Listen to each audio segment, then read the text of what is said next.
Good morning, dear students. Hope you all are fine. All of you are now welcomed in our today's English class. As we all know, lesson number 6, Health in Our Hands, is going on. We have already done three paragraphs of this chapter. Today we will do fourth one. So let's open your books at page number 55 to start the reading of that paragraph.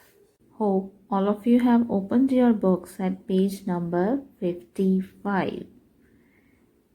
So we will begin from paragraph number 4. Yes, from here we will start our today's reading. But before starting the reading, let's recapitulate whatever we have done in our previous classes. So let's revise those. Yeah, Simran. ठीक है, this girl named Simran, she was getting ready for the school on 14th of November. 14 ਨਵੰਬਰ ਨੂੰ ਸਿਮਰਨ ਆਪਣੇ school ਵਾਸਤੇ ਤਿਆਰ ਹੋ ਰਹੀ ਸੀ। ਬਹੁਤ ਖੁਸ਼ ਸੀ, ਹੈਪੀ ਸੀ, ਕਿਉਂਕਿ ਉਹਨੇ ਆਪਣੀ ਚਿਲਡਰਨਸ ਡੇ ਦੀ ਸੈਲੀਬ੍ਰੇਸ਼ਨਸ ਜਿਹੜੀਆਂ ਉਹ ਇੰਜੋਏ ਕਰਨੀਆਂ ਸੀ। But suddenly she got what? Stomach ache, very severe, ਬਹੁਤ ਜ਼ਿਆਦਾ ਉਸਦੇ ਪੇਟ ਦੇ ਵਿੱਚ ਦਰਦ ਹੋਣ ਲੱਗਾ। ਉਹਦੀ ਮਦਰ ਇਹਨੂੰ ਜਲਦੀ ਜਲਦੀ ਕਿੱਥੇ ਲੈ ਗਈ? ਟੂ ਦਾ ਡਾਕਟਰ ਦੇ ਕੋਲ ਲੈ ਗਈ ਉਹਨੂੰ। ਤੇ ਡਾਕਟਰ ਨੇ ਉਹਨੂੰ ਕੀ ਪੁੱਛਿਆ? Did you eat outside last night? ਕਿ ਤੁਸੀਂ ਕੱਲ ਬਾਹਰੋਂ ਕੁਝ ਖਾਧਾ ਸੀ? ਸ਼ੀ ਸੈਡ ਨੋ। ਉਹਨੇ ਫਿਰ ਡਾਕਟਰ ਨੂੰ ਕੀ ਦੱਸਿਆ ਕਿ ਮੈਂ ਬਾਹਰੋਂ ਖੇਡਦੀ ਹੋਈ ਆਈ ਸੀ ਆਪਣੇ ਫਰੈਂਡਸ ਦੇ ਨਾਲ। ਆਈ came back after playing football, ਵਿਚ ਗੇਮ? ਫੁੱਟਬਾਲ। ਔਰ ਉਸ ਤੋਂ ਬਾਅਦ ਉਸਨੇ ਆਪਣਾ ਡਿਨਰ ਜਿਹੜਾ ਉਹ ਕੀਤਾ। Dinner means the food that we eat at night, ਰਾਤ ਨੂੰ ਜਿਹੜਾ ਅਸੀਂ ਖਾਣਾ ਖਾਂਦੇ ਹਾਂ ਉਹਨੂੰ ਕੀ ਕਹਿੰਦੇ ਆ? ਡਿਨਰ। ਅਤੇ ਉਸ ਤੋਂ ਬਾਅਦ ਉਹ ਸੌਣ ਚਲੀ ਗਈ। ਫਿਰ ਡਾਕਟਰ ਨੇ ਉਹਨੂੰ ਕੀ ਕੁਐਸਚਨ ਕੀਤਾ? You didn't wash your hands before eating, did you? Doctor ਕਹਿੰਦਾ ਕਿ ਤੁਸੀਂ ਆਪਣੇ ਹੱਥ ਧੋਤੇ ਸੀ ਖਾਣਾ ਖਾਣ ਤੋਂ ਪਹਿਲਾਂ? ਕਿ ਤੁਸੀਂ ਇਸ ਤਰ੍ਹਾਂ ਕੀਤਾ ਸੀ? Then what Simran replied? No, she said no, she forgot to wash her hands. So the doctor found the reason ਕਿ why she had stomach ache, ਕਿ ਉਹਦੇ ਪੇਟ ਵਿੱਚ ਦਰਦ ਕਿਉਂ ਹੋ ਰਿਹਾ। ਤਾਂ ਡਾਕਟਰ ਨੂੰ ਉਹਦਾ ਕਾਰਨ ਪਤਾ ਚੱਲ ਗਿਆ। she had eaten with dirty hands, ਕਿ ਉਸਨੇ ਗੰਦੇ ਹੱਥਾਂ ਦੇ ਨਾਲ ਖਾਣਾ ਖਾਧਾ ਹੈ, ਜਿਹੜੇ ਸੋਪ ਦੇ ਨਾਲ ਸਾਬਣ ਦੇ ਨਾਲ ਆਪਣੇ ਹੱਥ ਵਾਸ਼ ਨਹੀਂ ਕੀਤੇ। the germs, ਠੀਕ ਹੈ, ਜਿਹੜੇ ਜਰਮਸ ਨੇ, ਕੀਟਾਣੂ ਨੇ, ਉਹ ਉਹਦੀ ਬੋਡੀ ਦੇ ਵਿੱਚ ਐਂਟਰ ਕਰ ਗਏ ਉਹਦੇ ਹੱਥਾਂ ਦੇ ਜ਼ਰੀਏ, ਹੱਥਾਂ ਦੇ ਰਾਹੀਂ ਉਹਦੇ ਜਰਮਸ ਬੋਡੀ ਦੇ ਵਿੱਚ ਚਲੇ ਗਏ। ਠੀਕ ਹੈ, ਇਸ ਤਰ੍ਹਾਂ ਉਹਨੂੰ ਪ੍ਰੋਬਲਮ ਹੋ ਗਈ ਪੇਟ ਦੇ ਵਿੱਚ। He said never forget that health is wealth, doctor ਨੇ ਉਹਨੂੰ ਕਿਹਾ ਇਸ ਗੱਲ ਦਾ ਹਮੇਸ਼ਾ ਧਿਆਨ ਰੱਖੋ, ਜਾਂ ਇਸ ਗੱਲ ਨੂੰ ਕਦੀ ਨਾ ਭੁੱਲੋ ਕਿ ਤੁਹਾਡੀ ਸਿਹਤ ਹੀ ਤੁਹਾਡਾ ਅਸਲੀ ਖਜ਼ਾਨਾ ਹੈ। and good health lies in your neat and clean hands, ਔਰ ਜਿਹੜੀ ਤੁਹਾਡੀ ਅੱਛੀ ਸਿਹਤ ਹੈ, ਚੰਗੀ ਸਿਹਤ ਹੈ, ਤੁਹਾਡੇ ਸਾਫ਼ ਸੁਥਰੇ ਹੱਥਾਂ ਦੇ ਵਿੱਚ ਹੀ ਵਸਦੀ ਹੈ। ਮੀਨਸ ਕਿ ਕੀਟਾਣੂ ਜਿਹੜੇ ਆ ਉਹ ਸਾਡੇ ਹੱਥਾਂ ਦੇ ਜ਼ਰੀਏ ਹੀ ਸਾਡੇ ਪੇਟ ਦੇ ਵਿੱਚ ਜਾਂਦੇ ਨੇ। So till that you have done already. Now let's proceed on with our today's class from the paragraph number 4. Let's read and listen it carefully. Simran was sad that she missed the school function. Simran ਜਿਹੜੀ ਉਹ ਬਹੁਤ sad ਸੀ, ਉਦਾਸ ਸੀ, unhappy ਸੀ, ਕਿਉਂਕਿ ਉਹਨੇ ਆਪਣੇ school ਦਾ function, ਜਿਹੜੀ ਉਹਦੀ children's ਡੇ ਦੀ celebration ਹੋਣੀ ਸੀ, ਉਹ ਮਿਸ ਕਰਤੀ, ਉਹਨੂੰ ਅਟੈਂਡ ਨਹੀਂ ਕਰ ਪਾਈ। She was unable to go to school and enjoy that children's day celebration. But she was also happy, ਪਰ ਉਹ ਖੁਸ਼ ਵੀ ਸੀ। ਉਦਾਸ ਤਾਂ ਸੀ, ਪਰ ਨਾਲ ਦੀ ਨਾਲ ਉਹ ਖੁਸ਼ ਵੀ ਸੀ। Why she was happy? That she had learned how to stay healthy, ਕਿਉਂਕਿ ਹੁਣ ਉਸਨੇ ਸਿੱਖ ਲਿਆ ਸੀ। ਲਰਨਡ ਮੀਨਸ ਸਿੱਖ ਲੈਣਾ, ਹਾਊ ਟੂ ਸਟੇ ਹੈਲਦੀ, ਕਿ ਸਵਸਥ ਕਿਵੇਂ ਰਹੀਦਾ ਹੈ, ਤੰਦਰੁਸਤ ਕਿਵੇਂ ਰਹੀਦਾ ਹੈ। The next day, अगले दिन, when Simran went to school, ਜਦੋਂ ਸਿਮਰਨ ਸਕੂਲ ਗਈ, she told her teacher, ਉਸਨੇ ਆਪਣੇ ਅਧਿਆਪਕ ਜੀ ਨੂੰ ਦੱਸਿਆ that she was sick, ਕਿ ਉਹ ਬਿਮਾਰ ਸੀ. Sick means ill, not feeling well.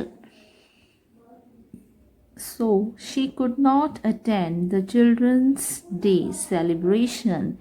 ਇਸ ਲਈ ਉਹ ਬਾਲ ਦਿਵਸ ਦੇ ਸਮਾਗਮ ਦੇ ਵਿੱਚ ਨਹੀਂ ਆ ਸਕੀ. could not attend means ਉਹ ਫੰਕਸ਼ਨ ਦੇ ਵਿੱਚ ਨਹੀਂ ਪਹੁੰਚ ਸਕੀ. Also she discussed the doctor's advice with the teacher. ਹੋਰ ਉਹਨੇ ਟੀਚਰ ਨਾਲ ਕਿਹੜੀ ਗੱਲ ਸਾਂਝੀ ਕੀਤੀ, ਕਿਹੜਾ ਵਿਚਾਰ ਵਿੱਚ ਵਟਾਂਦਰਾ ਕੀਤਾ. ਡਿਸਕਸ ਮੀਨਸ ਗੱਲਬਾਤ ਸ਼ੇਅਰ ਕਰਨਾ. The doctor's advice with the teacher, ਉਸਨੇ ਆਪਣੇ ਡਾਕਟਰ ਨੇ ਜੋ ਸਿਮਰਨ ਨੂੰ ਸਲਾਹ ਦਿੱਤੀ ਸੀ ਉਹ ਉਸਨੇ ਆਪਣੇ ਅਧਿਆਪਕ ਜੀ ਦੇ ਨਾਲ ਸਾਂਝੀ ਕੀਤੀ. The teacher asked her to share the doctor's advice in the class. ਉਸਦੇ ਅਧਿਆਪਕ ਨੇ ਉਹਨੂੰ ਕੀ ਕਿਹਾ ਕਿ ਜੋ ਡਾਕਟਰ ਨੇ ਤੈਨੂੰ ਐਡਵਾਈਸ ਦਿੱਤੀ ਹੈ ਤੂੰ ਆਪਣੀ ਜਮਾਤ ਵਿੱਚ, ਆਪਣੀ ਕਲਾਸ ਵਿੱਚ, ਆਪਣੀ ਸ਼੍ਰੇਣੀ ਵਿੱਚ ਮੀਨਸ ਆਪਣੇ ਨਾਲ ਪੜ੍ਹਦੇ ਬੱਚਿਆਂ ਦੇ ਨਾਲ ਉਹ ਸਾਰੇ ਵਿਚਾਰ ਜਿਹੜੇ ਆ ਉਹ ਸ਼ੇਅਰ ਕਰਨੇ ਆ, ਸਾਂਝੇ ਕਰਨੇ ਆ, ਤਾਂ ਜੋ ਉਹ ਵੀ ਕੁਝ ਚੰਗੀ ਸਿੱਖਿਆ ਲੈ ਸਕਣ ਆਪਣੀ ਸਿਹਤ ਨੂੰ ਸੰਭਾਲਣ ਦੇ ਲਈ. So we have read this paragraph. Hope all of you got the meanings and the sentences clear in your mind. So let's have a quick look on it. Simran was sad that she missed the school function.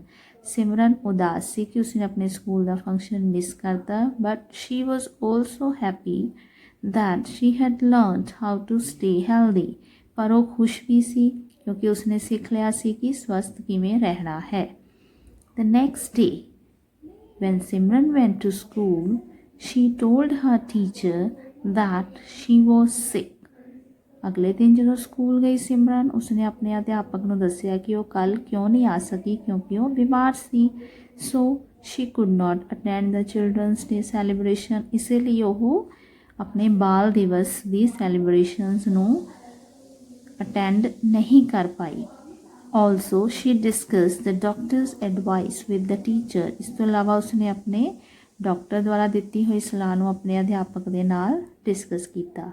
The teacher asked her to share the doctor's advice in the class. ਅਧਿਆਪਕ ਨੇ ਉਸਨੇ ਕੀ ਕਿਹਾ ਸਿਮਰਨ ਨੂੰ ਕਿ ਇਹੀ ਸਾਰੀਆਂ ਗੱਲਾਂ, ਇਹੀ ਸਾਰੀਆਂ ਐਡਵਾਈਸ ਜਿਹੜੀਆਂ ਤੁਹਾਨੂੰ ਡਾਕਟਰ ਨੇ ਦੱਸੀਆਂ ਉਹ ਤੂੰ ਆਪਣੀ ਜਮਾਤ ਦੇ ਵਿੱਚ ਵੀ ਬਾਕੀ ਬੱਚਿਆਂ ਦੇ ਨਾਲ ਸ਼ੇਅਰ ਕਰਨੀ ਹੈ.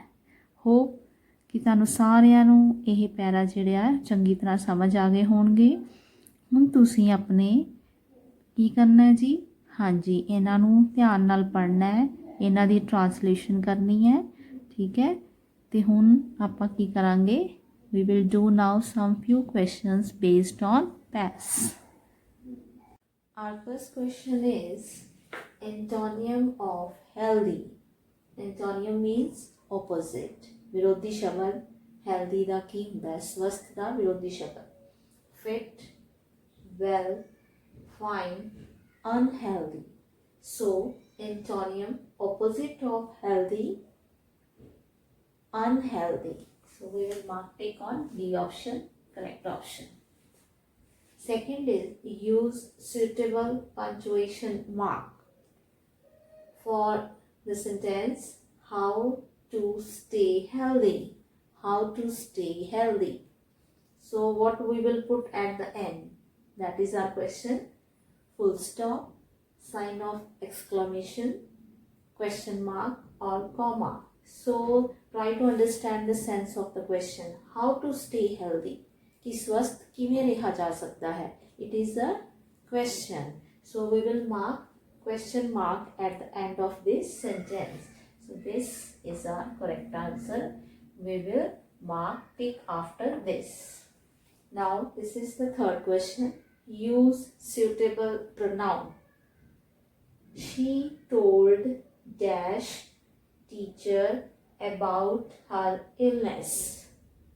So there are four options with us: my, her, him, us. So as we all know that she, for she we use her. ਕਿ ਉਸਨੇ ਆਪਣੇ ਅਧਿਆਪਕ ਨੂੰ ਆਪਣੀ ਬਿਮਾਰੀ ਬਾਰੇ ਦੱਸਿਆ, ਆਪਣੇ ਅਧਿਆਪਕ ਨੂੰ, ਠੀਕ ਹੈ. She told her teacher. So where is her? It is on B option. We will mark or tick on it. She told her teacher about her illness. So that's all in our today's English class. All of you revise it thoroughly, write down it on your notebooks. So we will meet you again in our next video. Till that, bye.